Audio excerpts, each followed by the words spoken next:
San Francisco se lève, une chanson pour parler de la nouvelle ligne Tahiti-San Francisco donc.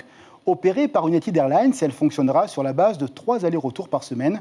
Nous avons pris l'avion hier soir pour le 2e vol de la compagnie américaine. Découvertes et premières impressions de notre équipe, Heidi Yenko et Jacques Damour vous amènent donc aux États-Unis. Au guichet d'enregistrement, certaines procédures sont nouvelles pour les agents d'Air Tahiti, formés depuis quelques semaines par des spécialistes de la compagnie, descendus tout spécialement de la branche parisienne.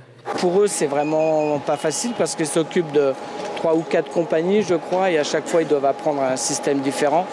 Il y a des instructeurs qui sont venus des États-Unis et puis qui ont formé petit à petit le personnel d'Air Tahiti pour s'occuper de nos vols.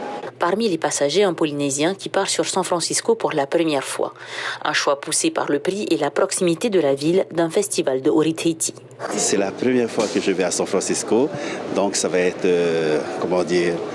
un rêve qui va se réaliser, voilà, et toucher la réalité par rapport à la fiction, à la télé, et contempler par moi-même ce que San Francisco nous offre. Une découverte pour lui, mais aussi une découverte du Fénois pour le personnel navigant qui repart ravi des quelques jours passés en terre polynésienne.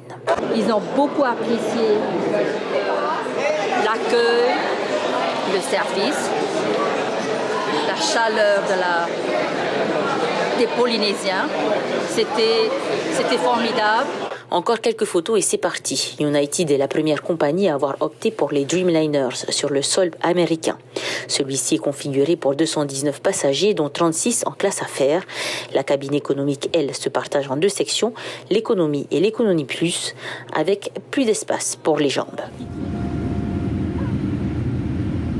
À bord, les places disponibles ont permis aux voyageurs de la classe économique de s'allonger sur plusieurs sièges, un confort qu'apprécient les Polynésiens à bord. Je n'ai pas eu la chance d'essayer le Dreamliner Air Tahiti Nui, donc je ne pourrais pas dire la comparaison entre les 2 avions.